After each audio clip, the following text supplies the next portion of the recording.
Assalamualaikum warahmatullahi wabarakatuh. Perkenalkan, nama saya Indah Febriana dengan NIM 121207215552. Saya dari kelas Ilmu Hukum B. Pada video kali ini saya akan membahas mengenai materi area dasar laut internasional untuk pemenuhan tugas dari dosen saya, yaitu Bapak Muhammad Darwis SHMH selaku dosen pengampu mata kuliah Hukum Laut.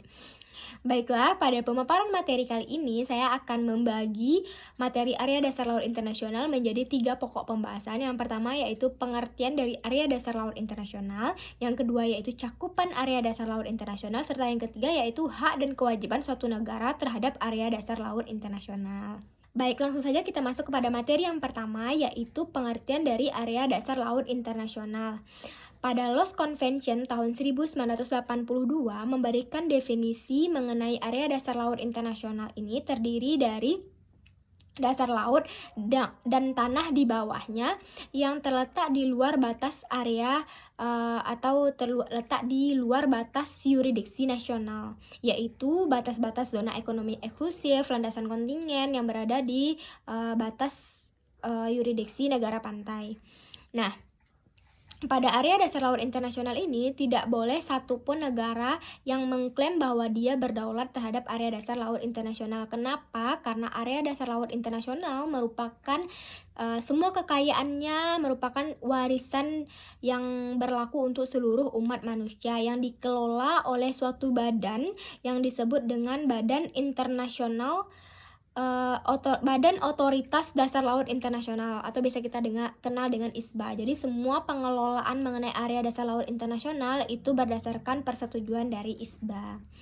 Nah, mengenai pengertian tadi nih, kita udah tahu nih kalau ada area dasar laut internasional itu adalah dasar laut atau tanah di bawahnya yang berada di luar batas yurisdiksi nasional, dan dalam artian dia berada di luar batas zona ekonomi eksklusif, landasan kontingen, dan lain sebagainya.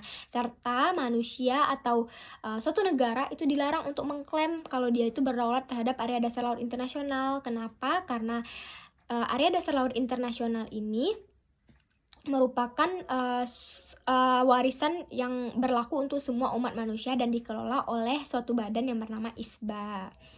Nah, lanjut kita masuk ke materi yang kedua, yaitu materi cakupan dari area dasar laut internasional. Nah, kekayaan dasar laut sesuai dengan Konvensi Hukum Laut pada tahun 1982 pasal 133 yang menyebutkan bahwa kekayaan area dasar laut internasional adalah segala kekayaan mineral yang bersifat padat, cair maupun gas yang berada di area atau kawasan atau tanah di bawah dasar laut, termasuk bahan polimetalik yang kemudian semua hasil dari kekayaan tersebut disebut dengan mineral. Jadi dengan demikian tidak boleh di kawasan area dasar laut internasional ini terdapat kedaulatan suatu negara maupun hak-hak berdaulat suatu negara secara eksklusif.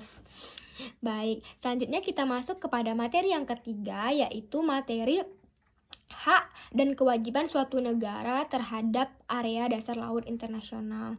Sebenarnya terhadap area dasar laut internasional, negara tidak mempunyai kewajiban khusus atau hak-hak khusus terhadap area dasar laut internasional tersebut. Kenapa? Karena kawasan yang berada di bawah pengelolaan Badan Otoritas Dasar Laut Internasional atau ISBA ini mempunyai status Common Heritage of Mankind, yang artinya yaitu semua kekayaan di kawasan adalah warisan bersama umat manusia. Jadi tidak boleh satupun negara mengklaim bahwa dia berdaulat atau mempunyai hak terhadap area dasar laut internasional. Namun sebagai suatu negara tidak luput dari suatu kewajiban, maka suatu negara masih memiliki kewajiban untuk area dasar laut internasional, yang mana suatu negara berkewajiban untuk berpartisipasi dalam mengeksploitasi dan eksplorasi, bekerja sama dengan negara lain, dengan organisasi internasional atau perusahaan di dalam maupun di luar negeri untuk mengelola area dasar laut internasional bila suatu negara tersebut mampu.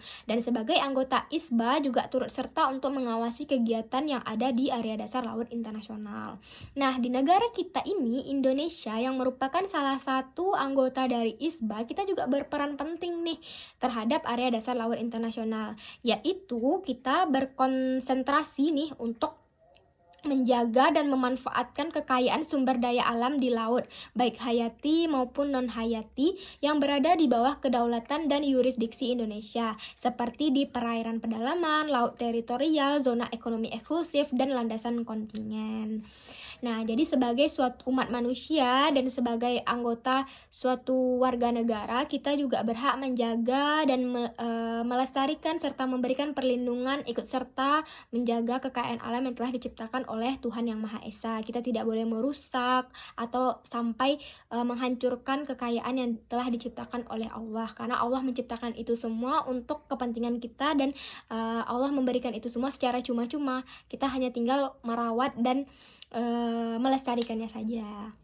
Baik, semoga pembahasan tentang area dasar laut internasional yang saya berikan dapat bermanfaat bagi kita semua dan teman-teman yang mendengarkan.